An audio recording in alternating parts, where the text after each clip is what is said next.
kabar?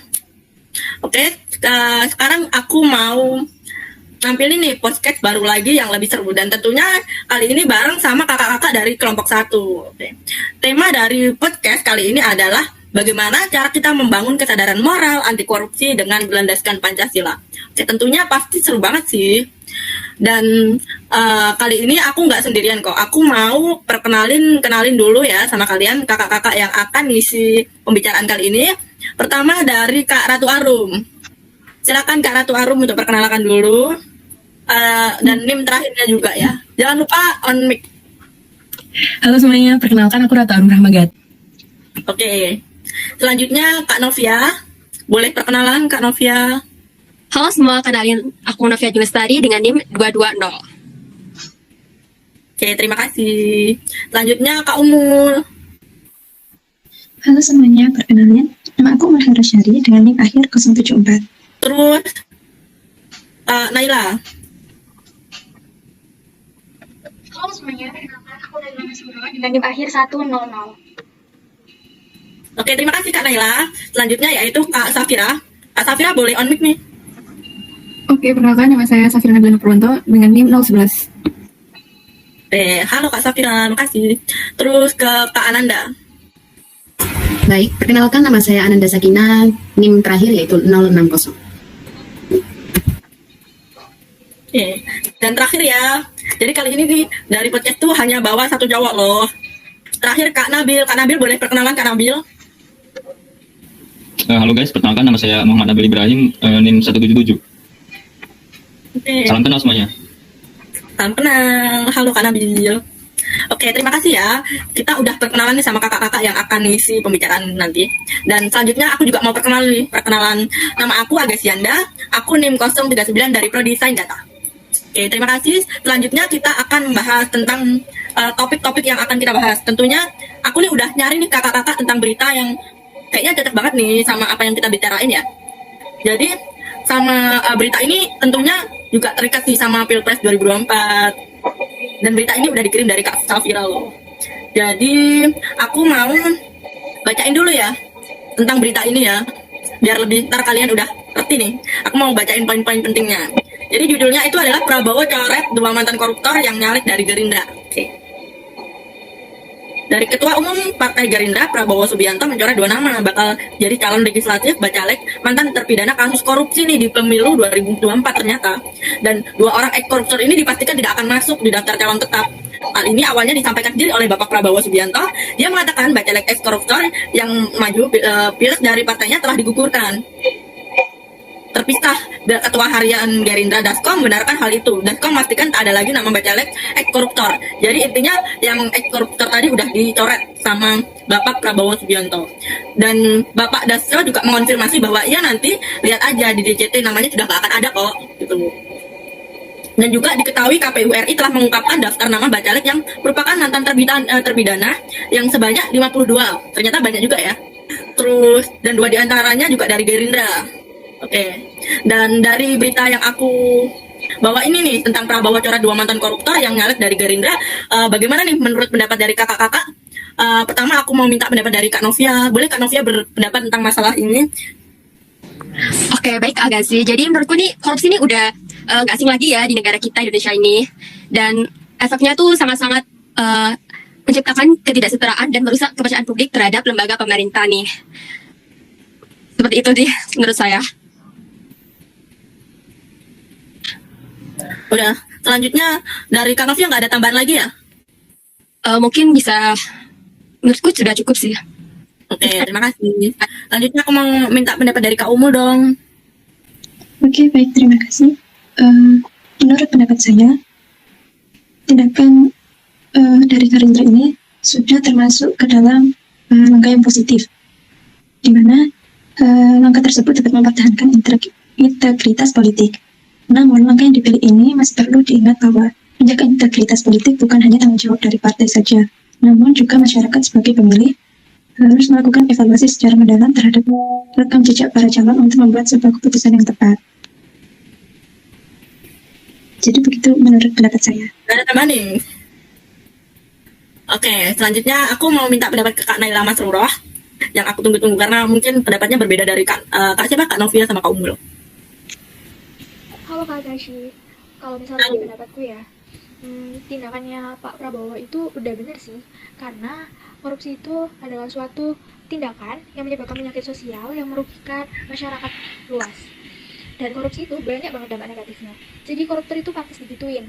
Nah, dampak negatif korupsi itu banyak banget, kayak korupsi itu dapat menghambat pembangunan, melanggar prinsip-prinsip keadilan, terus merusak kepercayaan publik terhadap institusi negeri dan swasta. Dan yang pastinya korupsi itu dapat merusak stabilitas politik. Jadi menurut saya keputusan Pak Prabowo udah tepat banget sih. Oke, jadi dari Kak Naila langkahnya udah bener banget nih. Oke, selanjutnya aku mau minta pendapat dari Kak Nabil nih. Mungkin Kak Nabil punya pendapat tambahan lagi yang lebih panjang atau lebih padat lagi nih? Nah, yang kita bahas ini kan korupsi kan ya. Dari berita tersebut disebutkan 2 bakal caleg dicoret sama Pak Prabowo. Nah, kita kan tahu sendiri kan korupsi itu kayak gimana dan dampaknya, kerugiannya, dampak ke masyarakat, semisal dampak ke infrastruktur pembangunan dan sebagainya. Nah, untuk tindakan yang diambil Pak Prabowo sendiri ini udah cukup tegas menurut saya loh.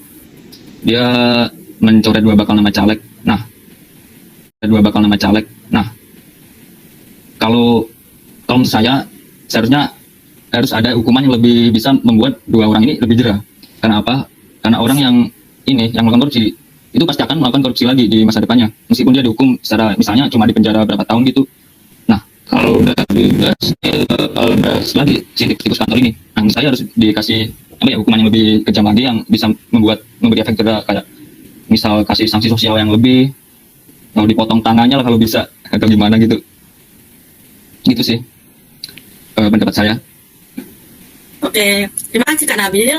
Oke, selanjutnya aku mau tanya-tanya nih, apakah Kak Ananda Sakinah dan Kak Safira ada pendapat tambahan?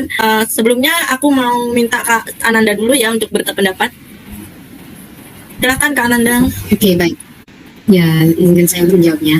Jadi kalau menurut saya sendiri, di mana sebagai pemimpin di Indonesia ini perlunya untuk menekankan pentingnya yang namanya integritas buat pemimpin, buat mencontohkan ke warganya bahwasanya ternyata korupsi ini itu sangat nggak baik buat kita, apalagi sih tentang hal seperti itu nggak sehat banget dalam caleg pemilu 2024 ini, dimana seorang pemimpin juga harus memastikan bagaimana cara dia memimpin sebagai tingkatan yang atas, dan juga contoh moral yang baik apa yang diberikan untuk menunjukkan sikap anti korupsi kepada rakyat-rakyatnya. Bahwasanya kalau bisa dipikir secara logika, bahwasanya pemimpin kita ini juga bisa dikatakan kayak Prabowo tadi sudah mencoret 2 mantan itu tadi. Jadi kalau menurut saya setuju dengan tanggapan teman-teman dan juga setuju dengan tindak Pak Prabowo, karena dengan hal itu bisa memberantas kasus korupsi yang ada pada Indonesia ini. Tidak hanya 1-2 kali, mungkin bisa kita mengetahui korupsi apa saja yang sudah terjadi di pemerintahan dan sudah menindak kerasnya. Sekian, terima kasih. Oke, terima kasih Kak Ananda sudah menambah ini. Kak Ananda ngasih banyak banget tambahan-tambahan dari kita sebelumnya ya. Jadi pendapat Kak Ananda ini sudah sangat-sangat tinggi banget nih. Oke, selanjutnya kita tunggu-tunggu pendapat dari Kak Safira, karena dilihat-lihat mungkin Kak Safira pendapatnya lebih kayak tinggi banget gitu ya. Aku udah berharap nih. Oke, silakan Kak Safira untuk on mic dulu ya. Oke, baik, saya menjawab. Kalau untuk saya sendiri sih kurang lebihnya ini sama yang dikatain, dibilang sama teman-teman lainnya. Kurang lebihnya hampir sama dengan tindakan Pak Prabowo sendiri itu udah baik juga, karena mencoret 2 calegnya yang telah terpidana korupsi. Dan ya kurang lebih sih mirip sih sama yang dikatain dari teman-teman sebelumnya sih, mengenai dampak korupsi. Intinya sih gitu. Udah gitu aja sih. Terima kasih pendapat dari kakak-kakak kelompok 1. Dari temanya awal gitu, kesadaran moral nih.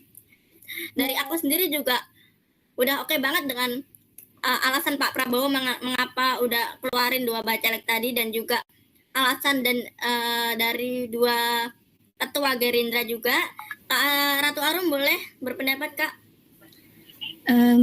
kalau soal membangun kesadaran berdasarkan Pancasila, sebenarnya tuh balik ke diri masing-masing ya, entah ada kesadarannya atau tidak. Tapi kalau bisa sih dibiasain dari hal-hal kecil yang kita lakukan sehari-hari. Mungkin entah yang ada di sekitar, atau mungkin yang kita lakukan setiap hari, kayak mulai dari kegiatan sehari-hari gitu sih, Kak. Bener banget sih dari pendapat Kak Arum juga.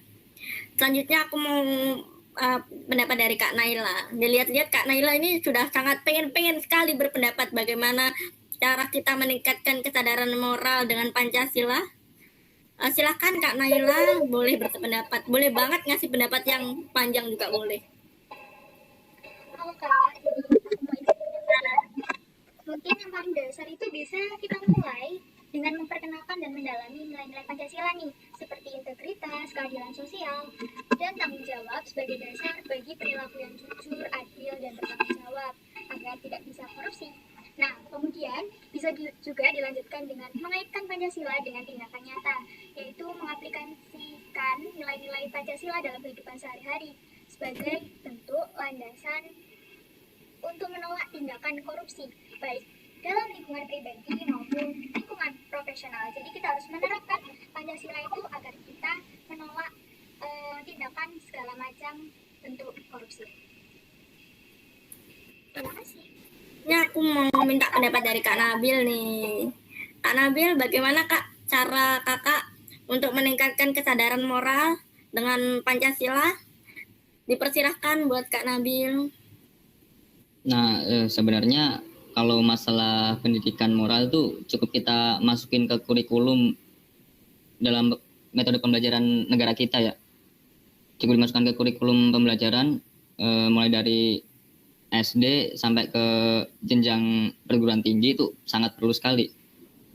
Nah, maka dari itu bisa menimbulkan kesadaran bagi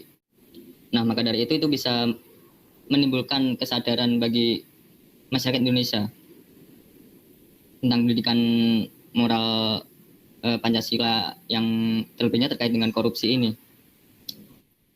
Akhiri ya diskusi kali ini karena kiranya udah cukup banget nih. Maaf banget ya kalau udah banyak bertanya nih. Terima kasih dari kakak-kakak yang sudah mengisi dan berdiskusi kali ini ya.